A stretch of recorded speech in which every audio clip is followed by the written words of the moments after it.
അപ്പോൾ ഫ്രണ്ട്സ്, ഞാനിപ്പോൾ കടുക് വറുക്കാൻ പോയാണ്. അപ്പോൾ കടുക് വറുക്കാൻ അത്യാവശ്യം ഒരു കുഞ്ഞു പാൻ എടുത്തു. അതിലൊരു കുറച്ച് കോക്കനട്ട് ഓയിൽ, വെളിച്ചെണ്ണയ്ക്ക് നമ്മൾ എന്താണ് പറയുന്നത്, കോക്കനട്ട് ഓയിൽ.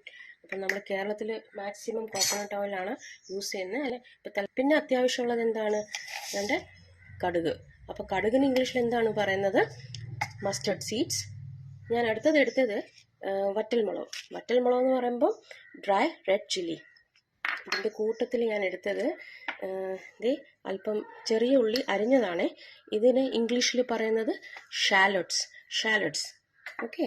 പിന്നെ ഏറ്റവും അത്യാവശ്യം നല്ല ഫ്ലേവർ കിട്ടാനും നല്ല ഹെൽത്ത് ബെനിഫിറ്റ്സ് ഉള്ള കറിവേപ്പിലയാണ്. ഇംഗ്ലീഷിൽ എല്ലാവർക്കും ഏറെക്കുറെ അറിയാതിരിക്കാം. ഓക്കെ. അപ്പോൾ നമ്മുടെ പ്രോസസ്സ് ഇതാണ്. നമ്മൾ കടുക് പൊട്ടിക്കുന്നു. അപ്പോൾ ഈ കടുക് പൊട്ടിക്കുന്നു എന്ന പ്രോസസ്സിനെ നമ്മൾ ഇംഗ്ലീഷിൽ പറയുന്നത് എന്താണ്, സ്പ്ലട്ടറിങ് ഓഫ് സീഡ്സ്. അച്ചുവിൻ്റെ അമ്മയിൽ ഉർവശി ചേച്ചി പറഞ്ഞത് എന്താണ്, കടുവറ.